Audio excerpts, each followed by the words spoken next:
সৌন্দর্যই হতে পারে মানুষের মৃত্যুর ফাঁদ।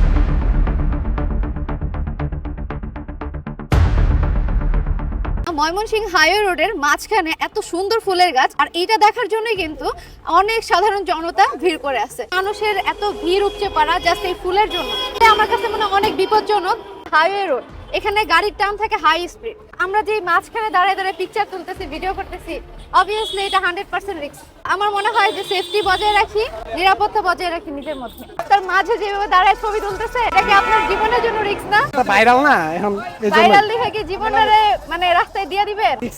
তাইলে ছবি তো তুলতে হবে, রাস্তা অনেক এনাফ জায়গা আছে এখান দিয়ে যাওয়ার। আপনি যে রাস্তার মাঝে দাঁড়ায় ছবি তুলতেছেন, এখন যদি একটা গাড়ি এসে আপনার মাইরা দেয় তখন কি করবেন? এখন এখানে তো আরো অনেক মানুষ আছে, দেখেন আমার থেকেও বাইরেও আরো লোক আছে, সবাই তো সচেতন না, তাই না? আমি তারপরেও অনেকটা ভিতরে আছি, তারপর দেখেন আমার থেকেও আরো সামনে আরো আছে, পিছনে জ্যাম পড়ে গেছে, তারপরেও মানুষ কেউ সচেতন না। দেখেন কত সুন্দর পরিবেশ, সবাই ছবি তোলার জন্য আসছে, কিন্তু সবাই গাছে থেকে ফুল পাড়তেছে, গাছে উঠতেছে।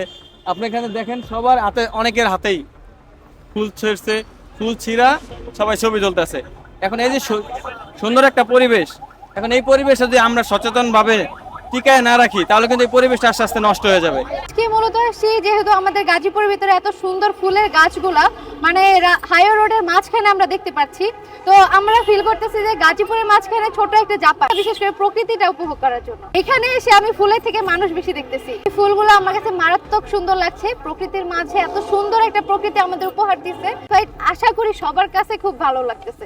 ওভারঅল সবকিছু মিলে আলহামদুলিল্লাহ অনেক ভালো লাগতেছে।